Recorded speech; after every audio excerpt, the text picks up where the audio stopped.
Good morning, everyone. Okay, today, big knife. Another one. Lots of big knives come out of this place. Anyhow, this one here is a big chopper. Okay, this, see, you probably recognize the handle. That's kind of the same as my Hudson Bays and some of the other bigger ones. But that blade's got a big curve in it. See that? It's about 9¼ inches long.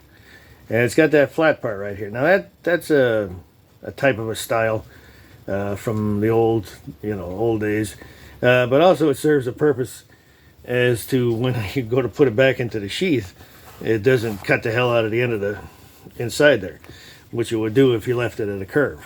Okay, but it looks cool too. Oh, by the way, this one is spoken for, so sorry.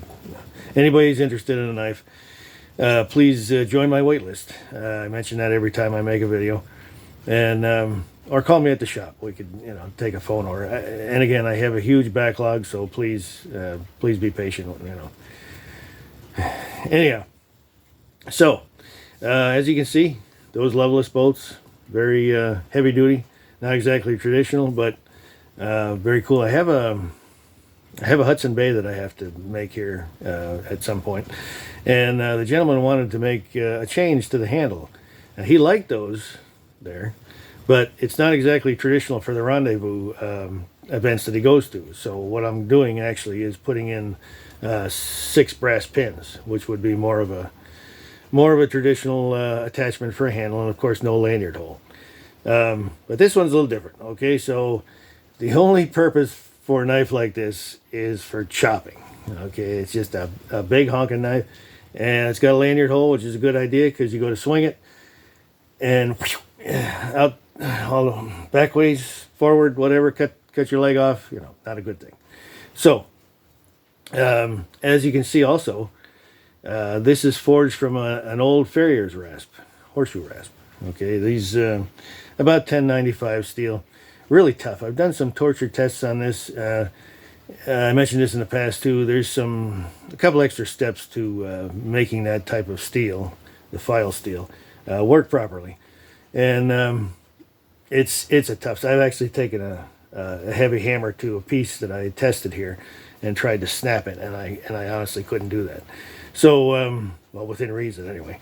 Anyway, these are this is a big camp chopper. Now recently I've had a comment on my channel here about whether or not my knives are hand forged or not. Now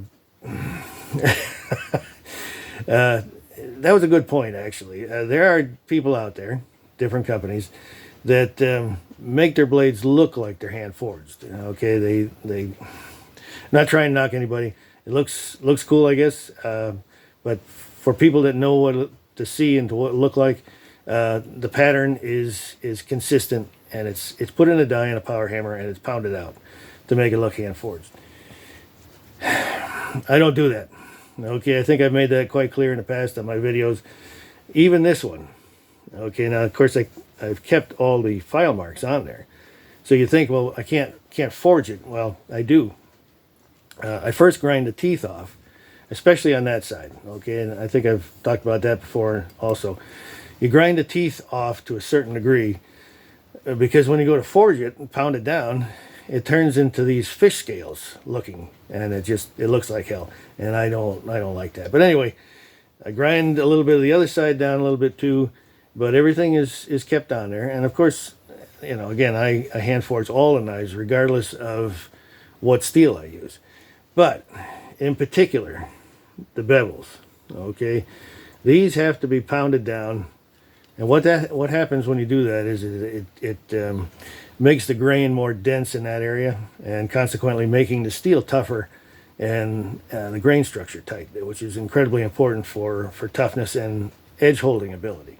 So for the gentleman that asked about that, there's lots of videos that I have up on here, and I show how I forge my knives, and they are all hand forged. I do have a power hammer that's used for thick, the pounding down to the thickness that I want, because that would take a couple of years by the time I pounded down some of the thickness that I use. And but everything else is hand forged by me on that big giant anvil in there. So, okay, so there it is again. This is called the, what did I call it? Oh, heavy duty camp chopper. Okay, and it's got an American walnut handle on it. And again, this is spoken for, so if anybody wants one, just let me know. But it'll be a while. Okay, there it is in the sheath again. Yeah, that turned out pretty nice. I like the color on that there. Sometimes I can stain the sheath the same dye that I use on every piece of leather, and one to the next turns out differently because it's a natural product. Leather takes stain differently sometimes. Anyway, thanks again everybody for watching. Please like and subscribe, and we've got a lot more videos coming, and I'll be putting out more. I've been taking a little break off from YouTube here recently. A lot of things going on, so don't worry, I'm not giving up. There's going to be a lot more to come. So thanks again everyone. We'll catch you in the next one.